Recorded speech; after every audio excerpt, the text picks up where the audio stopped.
Oke, assalamualaikum warahmatullahi wabarakatuh. Di sini saya akan menyampaikan materi ya terkait dengan konsep dan karakteristik pembelajaran tematik atau terpadu. Nah, oke. Yang pertama kita awali di sini slide kedua setelah slide judul, yaitu munculnya pembelajaran terpadu atau lebih tepatnya di sini adalah terkait dengan latar belakang ya, munculnya pembelajaran terpadu itu apa. Nah, di sini ada 4 poin yang akan saya jelaskan. Yang pertama yaitu terkait dengan awal mula muncul dan mendapat perhatian khususnya terkait bidang sains yang dalam kehidupan sehari-hari perannya tidak terpisah satu sama lain. Nah, oke, di sini saya contohkan ya. Maksud dari poin 1 di sini, bidang sains yang dalam kehidupan sehari-hari perannya tidak terpisah satu sama lain. Misalnya saja saya punya satu tema, yaitu tema pemanasan global atau global warming. Nah, di sini dengan tema pemanasan global atau global warming di sini mencakup 3 mapel ya, yaitu terkait dengan mapel terkait dengan mata pelajaran fisika, kimia, dan biologi. Nah, di mana di sini untuk kimia, fisika, dan biologi itu kan satu disiplin ilmu, yaitu IPA atau sains. Nah, jadi di sini dengan tema pemanasan global, maka materi yang dapat disampaikan dalam satu tema tersebut yaitu yang pertama, materi fisika, yaitu terkait dengan lapisan-lapisan bumi, litosfer, atmosfer, dan seterusnya. Nah, itu adalah materi fisika, di mana dalam tema pemanasan global di sini sangat erat kaitannya ya, atau sangat berkaitan ya dengan lapisan-lapisan bumi sesuai dengan materi fisika.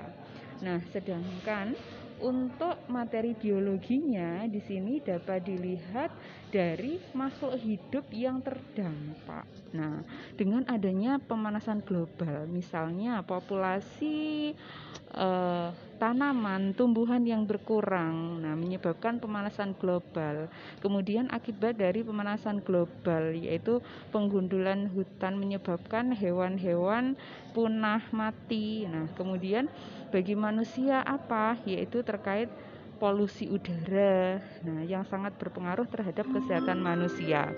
Nah, selanjutnya kalau kaitannya dengan mapel kimia, nah untuk tema pemanasan global ini adalah terkait dengan materi ya, gas-gas yang beracun yang dapat mempengaruhi terjadinya pemanasan global.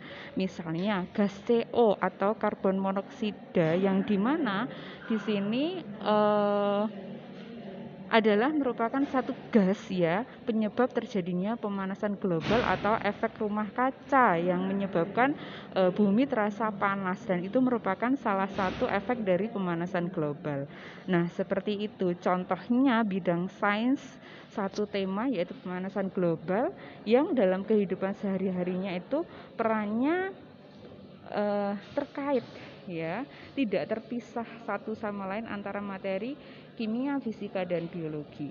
Kemudian untuk yang poin kedua di sini tahun 1968 diadakan konferensi internasional PBL terpadu tentang sains di Bulgaria. Nah, jadi tahunnya sudah lampau ya 1968, tetapi sudah ya ada konferensi terkait dengan PBL terpadu, yang dimana di sini masih belum terdapat satu pemikiran terkait dengan pembelajaran terpadu ya di bidang sains. Nah, sehingga konferensinya tidak cukup pada tahun 1968, tetapi ada tahun-tahun berikutnya, sehingga sampai pada saat ini kita sampai di kurikulum 2013. Kemudian yang poin ketiga berikutnya mulai diadakan konferensi serupa dengan pengertian pembelajaran terpadu yang masih bervariasi.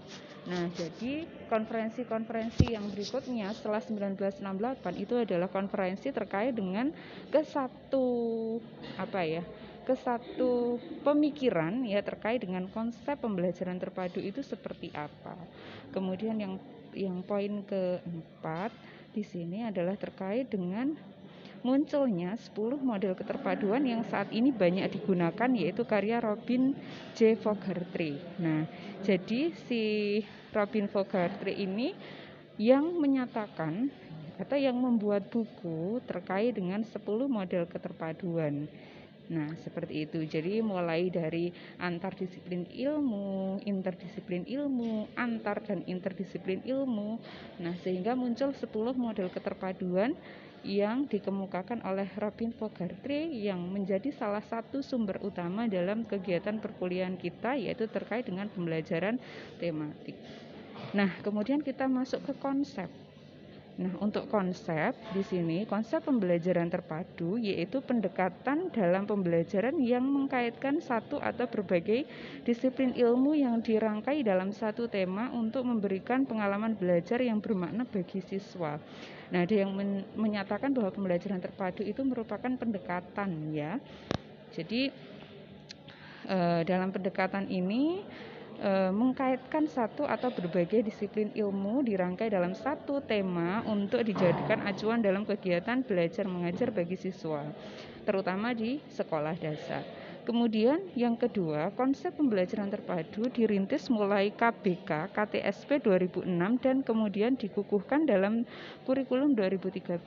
Nah, ini jadi jangan dianggap kalau pembelajaran tematik atau pembelajaran terpadu itu adanya ketika K13, tidak ya, tetapi kurikulum-kurikulum sebelumnya itu sudah merintis, hanya saja dikukuhkannya itu dan menjadi karakteristik dari kurikulum 2013. Ketika KTSP pun sudah ada pembelajaran terpadu yang ini diterapkan di SMP yang memadukan mapel IPA dari bidang-bidang studi yaitu fisika, kimia, dan biologi. Nah, kemudian ini contohnya ya, apa saja yang dilakukan orang di pasar. Jadi ini adalah contoh peta keterpaduan dengan tema pasar. Nah, di situ ada 4 cabang. Cabang-cabang ini tidak harus 4 ya, bisa 3, bisa 2, tetapi tidak boleh 1. Nah, artinya kalau satu cabang itu berarti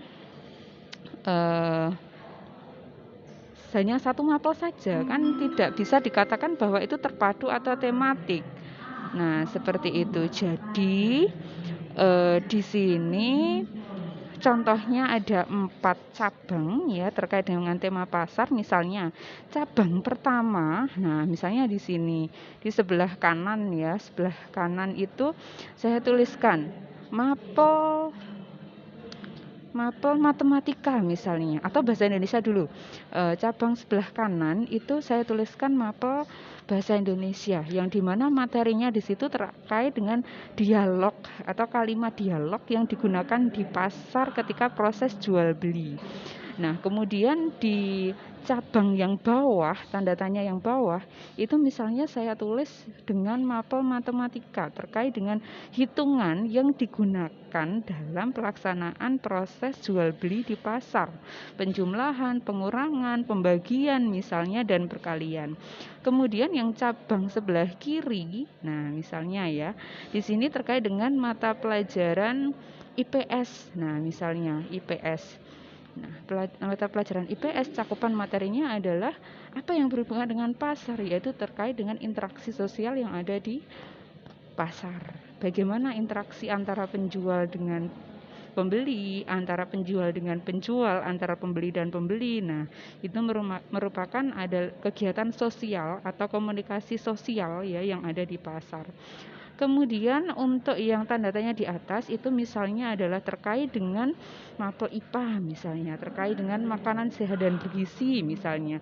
Oh, yang dijual di pasar adalah makanan sehat, makanan yang menggunakan kemasan, yang tidak menggunakan bahan pengawet. Jadi terkait dengan materi makanan sehat dan bergizi. Nah, sehingga menjadi satu kesatuan yaitu tema pasar. Seperti itu. Nah, itu salah satu contoh saja ya. Jadi bisa jadi untuk matematikanya tidak perhitungan penjumlahan, pengurangan, perkalian dan sebagainya, bisa jadi perhitungan yang lainnya. Untuk yang bahasa Indonesia juga mungkin tidak terkait dengan kalimat tetapi terkait dengan yang lainnya, pembuatan poster misalnya. Nah, bisa saja yang penting di situ ada satu pengikat yaitu terkait dengan pasar. Berikutnya yang akan saya bahas adalah tentang karakteristik atau ciri. Nah, di sini karakteristik atau ciri yang pertama adalah holistik atau utuh. Yang pertama, yang dimaksud holistik atau utuh itu adalah pembelajaran terpadu. Terdapat satu kajian yang menjadi pusat perhatian dan dipelajari serta dikaji dari beberapa muatan mata pelajaran sekaligus, tidak dari sudut pandang yang terkotak-kotak atau mapel. Nah, maksudnya terkotak-kotak ini adalah per mapel, tetapi di situ ada yang menjadi pusat perhatian yang seperti saya contohkan tadi adalah pasar. Kemudian dipelajari serta dikaji dari beberapa muatan mata pelajaran sekaligus, yaitu tadi saya contohnya adalah dengan tema pasar, mapelnya ada matematika, IPA, IPS, dan bahasa Indonesia. Nah, itu contohnya. Kemudian poin yang kedua, pembelajaran ditujukan supaya siswa dapat memahami satu fenomena dari segala sisi. Tidak hanya per mapel sisinya IPA saja, matematika saja, tetapi dari berbagai sisi bidang keilmuan. Nah, hal ini akan membuat siswa menjadi lebih aktif dan bijak dalam menyikapi atau menghadapi kejadian yang ada di hadapannya. Jadi cenderung pemikiran siswa itu terbuka ya, tidak hanya dari satu sisi bidang saja. Kemudian yang ketiga, dalam pembelajaran terpadu, pemisahan antar mata pelajaran menjadi tidak begitu jelas. Jadi keterpaduan yang bagus, yang baik itu ya adalah satu kesatuan yang tidak menunjukkan permapelnya. Nah, itu.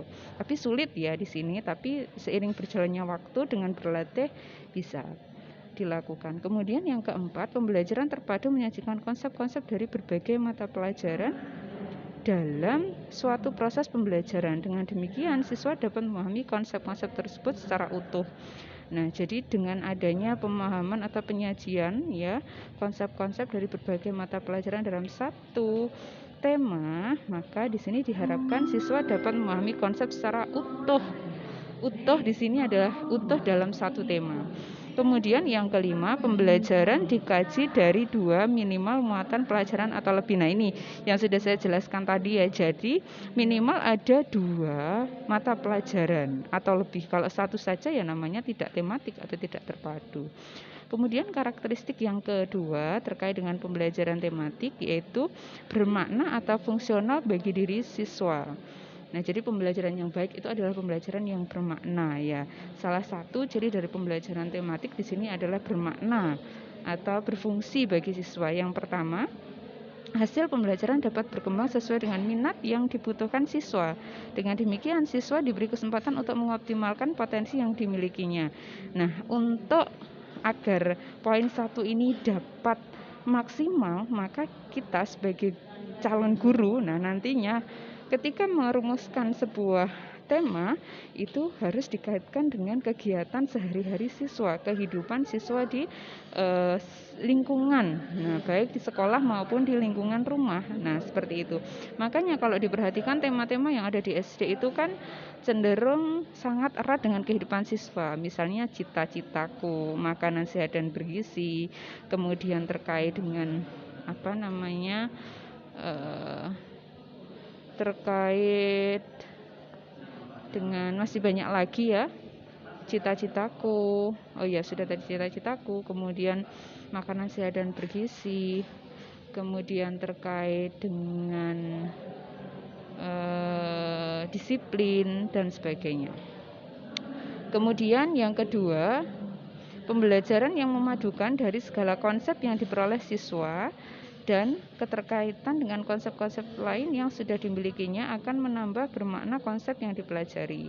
Jadi dengan pembelajaran yang memadukan dari beberapa mapel, harapannya adalah dapat memadukan beberapa konsep, nah sehingga menambah pembelajaran itu menjadi bermakna bagi siswa. Kemudian yang ketiga, berguna bagi siswa untuk diterapkan dalam kehidupan sehari-hari. Ya jelas sekali ya, karena temanya di sini yang saya katakan tadi disesuaikan dengan keseharian siswa. Kemudian yang keempat, menurut kesesuaian dengan karakteristik tingkat berpikir siswa. Nah, di sini ya, jadi misalnya pada kelas rendah, kelas 1, kelas 2 itu cenderung ini ya, temanya sangat dasar. Misalnya cita-citaku, kemudian keberagaman, nah dan seterusnya. Jadi sedangkan untuk tingkat tinggi cenderung yang sudah disesuaikan dengan tingkat berpikir siswa yang kelas tinggi, yaitu terkait makanan sehat dan bergizi, cuaca dan seterusnya. Nah, jadi disesuaikan tema yang dibentuk disesuaikan dengan tingkat berpikir siswa.